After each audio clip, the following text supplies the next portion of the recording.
बोलो श्री कृष्ण भगवान की जय हो। श्रीमद्भागवत महापुराण की जय।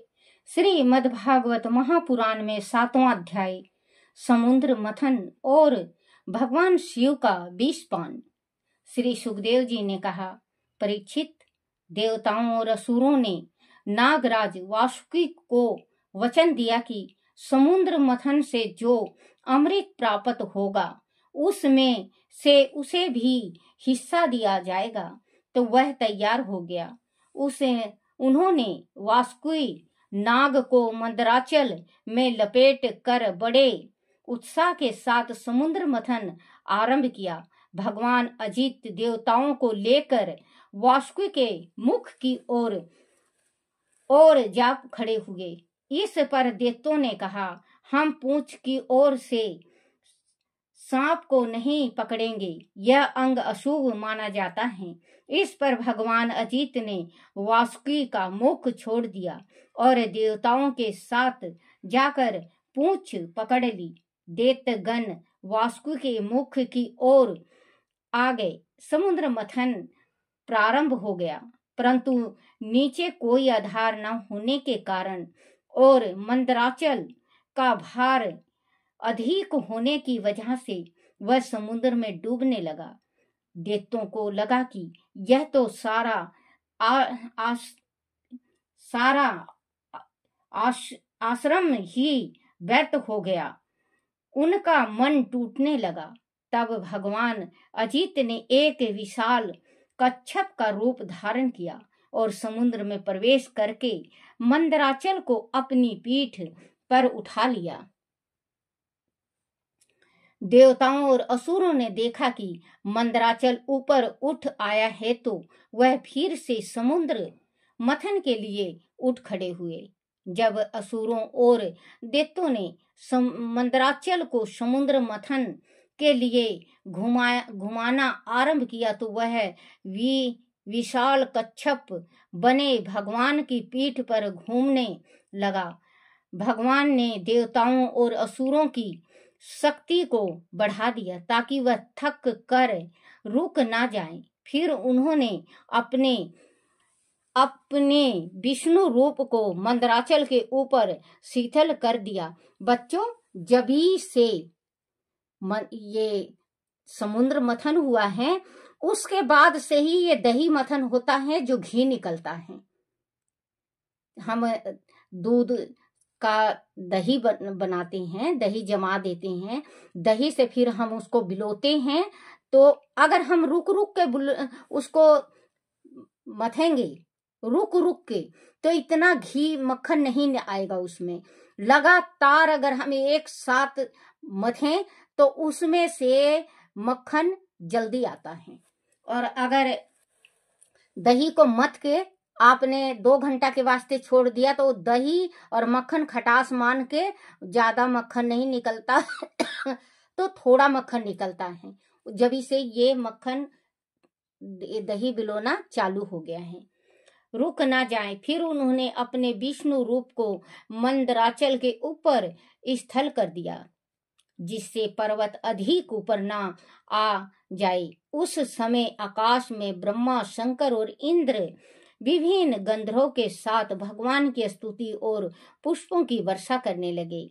जिस समय बड़े वेग से समुद्र मंथन होने लगा, तो समुद्र के जीव और उनका जल क्षुब्ध हो उठा।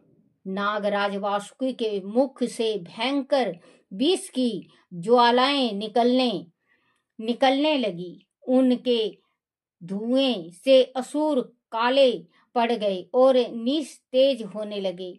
वासुकी की श्वास से देवगण भी सुस्त पड़ने लगे। उनकी यह दशा देखकर उन्हें आराम पहुंचाने के लिए भगवान ने बादलों से वर्षा करा दी। देवगण और असुरगण दूने उत्साह से समुद्र मंथन करने लगे। तभी सबसे पहले समुद्र के गर्भ से हलाहल कालकूट विष निकला। वह अत्यंत उग्र होकर सभी दिशाओं में फैलने लगा। इस असहा विष से बचने का कोई उपाय किसी को नहीं सूझा। सभी भयभीत होकर अपनी रक्षा के लिए भगवान शंकर के पास पहुंचे। भगवान शंकर उस समय सती के साथ कैलाश पर्वत पर विराजमान थे।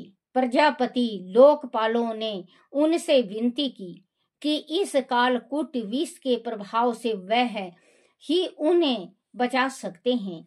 आप समस्त प्रपंचों से दूर हैं और लोक कल्याण के लिए आपको शिव कहा जाता है। आप इस कालकूट विष का पान करके संसार की रक्षा करें, क्योंकि भोले भाले तो हैं बेचारे, सीधे साधे भोले भाले। जैसा भी इंसान कोई कहता है वैसे ही परमात्मा शिव जी उसको आशीर्वाद दे देते हैं। आप पूजा करके देखो बच्चों, कुछ भी मांग के देखो, भगवान जरूर पूर्ण करेंगे उसको, क्योंकि भगवान भोले भाले हैं। एक दफे कोई राक्षस तप करने लगा तो उसका तप से भोलेनाथ खुश हो गए। तो भोलेनाथ से वो वर मांगने लगा। भोलेनाथ जाके कहे, मांग बच्चा, क्या मांगता है, तेरा सफल हुआ। बोले कि प्रभु जलंधर नाम था मेरे ख्याल से, कि क्या नाम था बच्चों, देखो मैं याद आएगा तो बताऊंगी। तो भगवान ने दे दिया। बोले कि मुझे ऐसा आशीर्वाद दो कि जिसके सिर पे हाथ रखूं वही स्वाहा हो जाए, वही मर जाए।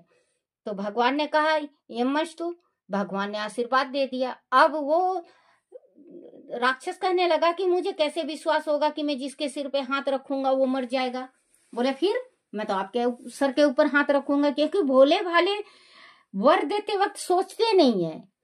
भगवान बोले मैंने वर दिया, मेरे पीछे तू पड़ा है। बोले नहीं प्रभु, मैं तो आपके अजमा के देखूंगा, अगर आप भस्म हो गए तो वरदान सही है, नहीं तो आप गलत हैं। अब भगवान ने वर दे रखा था, भगवान चले भाग, भगवान आगे आगे भोलेनाथ और वो पीछे पीछे। नाम तो क्या था बच्चों, नाम जबान में आ नहीं रहा है, मन में तो घूम रहा है। तो भगवान आगे आगे, भोलेनाथ वो पीछे पीछे। अब भगवान के लोक में गए, विष्णु लोक। प्रभु मुझे बचाओ, प्रभु मुझे बचाओ। क्या हुआ? बोले होना क्या था, एक राक्षस से तप किया था, तब से प्रसन्न होके मैंने उसको आशीर्वाद दे दिया कि जाओ तुम जिसके सिर पे हाथ रखोगे वही स्वाहा हो जाएगा। वो मेरे सिर पे रखने लगा। बोले अच्छा प्रभु, आप सोच समझ के दिया करो, आप सोचते नहीं हो। बोले इन मुसीबत से तो निकालो मुझे बाहर। भगवान विष्णु भगवान छलिया तो ही है। भगवान छल से रूप बनाए और उसके पास गए। बोले जो भोलेनाथ ने दिया है तुम्हें वरदान? बोले हाँ दिया है। जलंधर नाम था शायद, मालूम नहीं। तो उन जिसको भी रखोगे जिसके सिर पे वो भस्म हो जाएगा। बोले हाँ भस्मासुर, सॉरी बच्चों, भस्मासुर। बोले हाँ। बोले जिसका एक और रथ है। बोले वो क्या? बोले जब तक नृत्य नहीं करोगे ना, जब तक इसका वरदान पूरा नहीं होता। बोले अच्छा। बोले कैसे नृत्य करें? बोले मेरे साथ करो। अब ये विष्णु भगवान नृत्य करने लगे उसके साथ। बोले जैसे जैसे मैं नृत्य करूं वैसे वैसे करना होगा आपको। बोले अच्छा। नाचते नाचते नाचते नाचते कई बरस बीत गए और भगवान वो भूल गया कि मैंने ऐसा आशीर्वाद भी ले रखा। और नाचते नाचते ये विष्णु भगवान ने अपने सिर पे हाथ रखा, एक ढूंगे पे, एक कमर पे और एक सिर पे। उन्हें भी, भस्मासुर ने भी रखा। जब भी भस्म हो गया, समाप्त हो गया वो, और आए फिर शिव जी के पास। कहने लगे प्रभु वरदान दिया करो, सोच समझ के दिया करो, आप ही के जान पे बीती आई थी। बोले क्या करूं, मैं दयालु हूं, ओगरदानी हूं, मुझसे जो मांगते हैं मुझे ना नहीं किया जाता और न मैं अलछल जानता हूँ। मुझे तो बस, मैं सीधा साधा भोला भाला हूँ। मुझे तो जो जिसने भी वर मांगा मुझे अच्छा लगा। भाई ले लो। तो वही कहते हैं कि भोलेनाथ तो भोलेनाथ हैं। अब ये विष निकला है, हलाहल कालकूट विष। अब शंकर भगवान ही पी सकते हैं इसको, और कोई नहीं। भगवान के पास, शंकर भोले के पास सारे देवता आ गए कि अब आप कोई उपाय बताओ। उपाय जिसको नहीं सूझा, सभी भयभीत होकर अपनी रक्षा के लिए भगवान शंकर के पास पहुंचे। भगवान शंकर उस समय सती के साथ कैलाश पर्वत पर विराजमान थे। प्रजापति लोकपालों ने उनसे विनती की कि इस कालकूट विष के प्रभाव से वह ही उन्हें बचा सकते हैं। आप समस्त प्रपंचों से दूर हैं और लोक कल्याण के लिए ही आपको शिव कहा जाता है। आप इस कालकूट विष का पान करके संसार की रक्षा कर सकते हैं, क्योंकि प्रलय काल में आपकी नेत्र ज्योति से निकली चिंगारियों से जल कर यह जगत भस्म हो जाता है। हे महेश्वर, हमारी रक्षा कीजिए। हे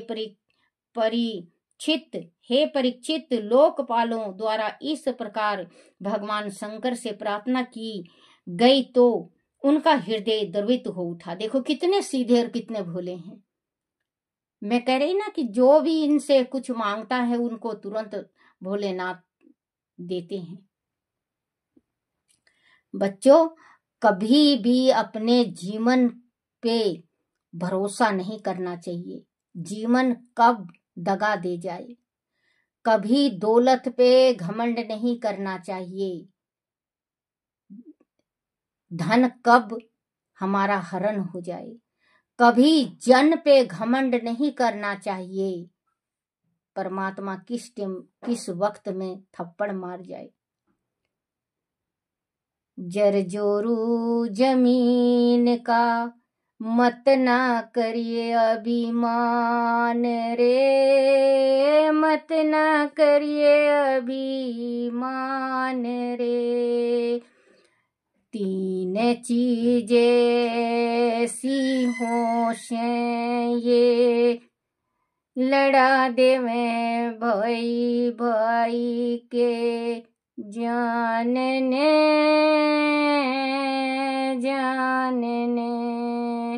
जर जोरू और जमीन।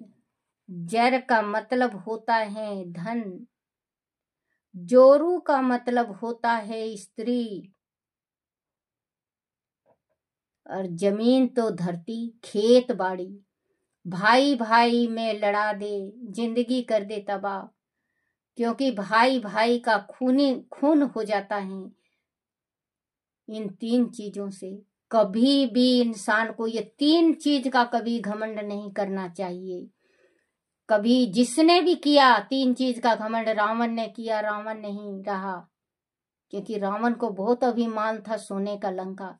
सोने का लंका रावण का थोड़ी ना था बच्चों, इनके पिता ने दान में लिया था। क्योंकि इनकी माँ केतकी की क्या नाम था इनकी माँ का, रावण की माँ का, तो माँ पार्वती एक दफे माँ लक्ष्मी के पास गई, और माँ लक्ष्मी, औरतों में चाहे देवी हो चाहे औरत ही होती हैं, देवी भी औरत ही होती हैं, तो उनमें जलन सी थोड़ी ज्यादा होती है। गई माँ लक्ष्मी के पास, माँ लक्ष्मी ने अपना सब कुछ दिखाया, ये है वो है ये है। पार्वती मन में ये कही कि भोलेनाथ को कहते हैं ओघड़ दानी, तीनों त्रिलोकी के नाथ हैं, और मेरे पास कुछ नहीं, मैं तो नंगी बंगी। आई कहने लगे प्रभु आपसे मैं एक वर लेना चाहती हूँ। बोले एक क्या 10 लो। बोले आप मेरा वर को जरूर पूरा करना, खंडित मत करना। बोले नहीं नहीं प्रिय तू बोल, कुछ भी बोल। बोले मुझे एक सोने का लंका चाहिए, और वो ऐसा होना चाहिए सोना का महल, जो कि माल जो लक्ष्मी है, लक्ष्मी से भी ज्यादा उसमें सामग्री होना चाहिए।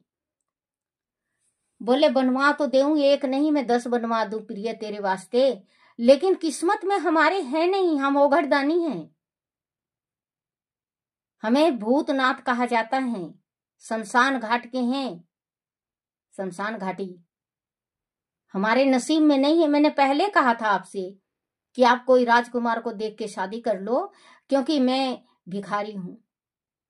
कहते हैं, एक भजन भी है, मेरे भोले भाल बाबा को अनाड़ी मत समझो, मेरे भोले बाबा को अनाड़ी मत समझो, हाथों में है डमरू मदारी मत समझो, हाथों में है डमरू मदारी मत समझो, मेरे भोले बाबा को अनाड़ी मत समझो, मेरे भोले बाबा को भिखारी मत समझो, हाथों में झोली भिखारी मत समझो, हाथों में झोली भिखारी मत समझो, मेरे भोले भाले को अनाड़ी मत समझो, गले में नाग है मदारी मत समझो, गले में नाग है सपेरा मत समझो, मेरे भोले भाले बाबा को अनाड़ी मत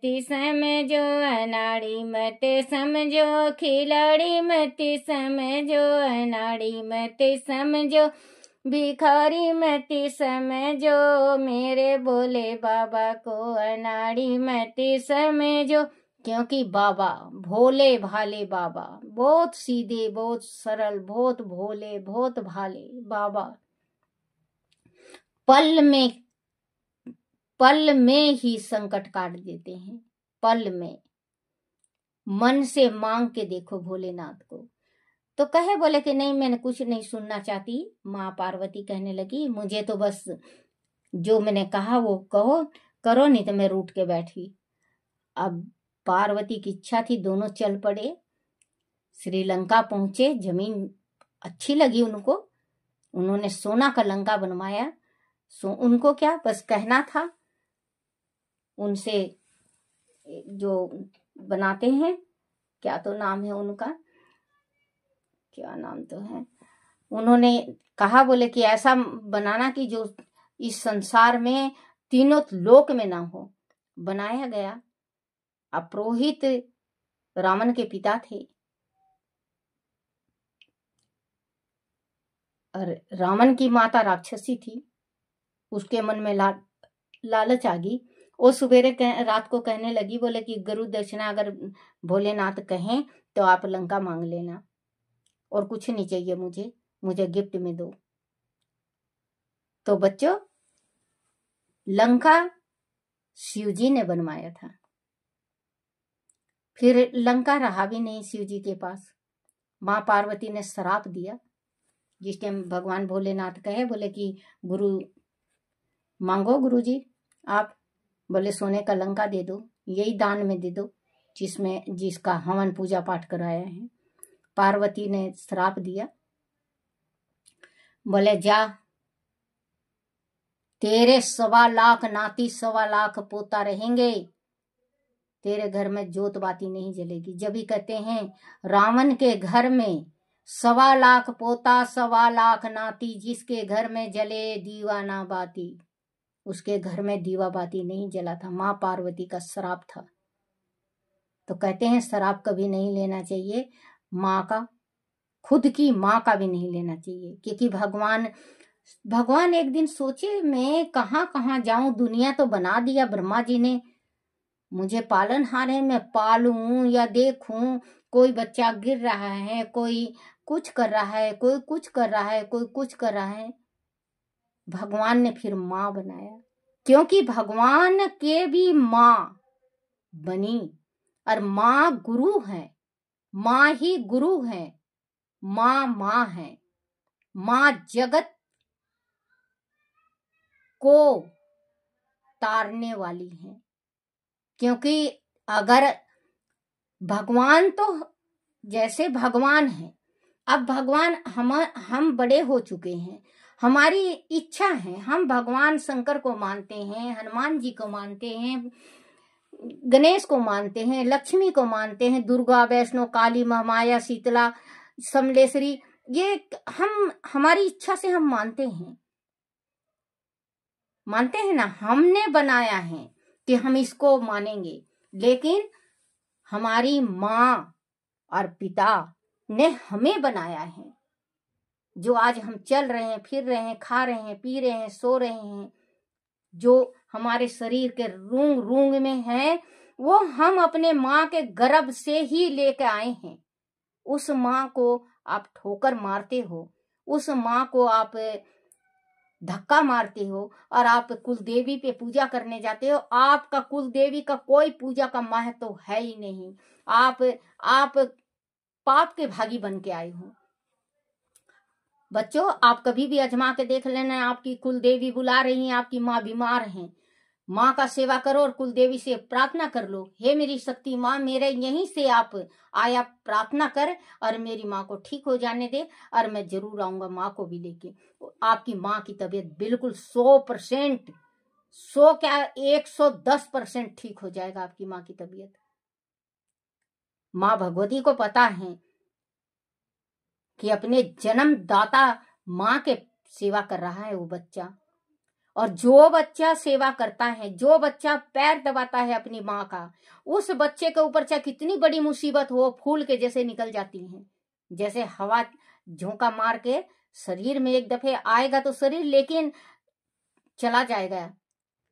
अब कोई कोई ये कहता है ना बच्चों, आप देख लेना, कोई कोई ये कहता है हमने भगवान का पूजन करना स्टार्ट किया तो हमारे साथ ये होने लगा।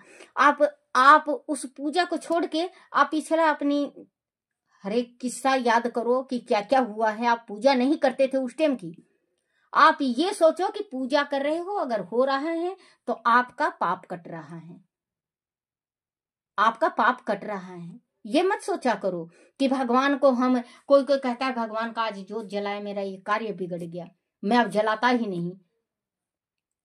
वो नास्तिक है, वो नास्तिक बुद्धि है। आप आस्तिक बुद्धि अगर लाओ, अच्छा बुद्धि लेकर आओ, तो भगवान अगर जो कर रहे हैं भगवान के ऊपर छोड़ दो। भगवान को कहो मेरी नाव चली बजरंग बली, मेरी नाव को बल्ली लगा देना, मेरी नाव चली बजरंग बली, मेरी नाव को बल्ली लगा देना, मेरी नाव को बल्ली लगा देना।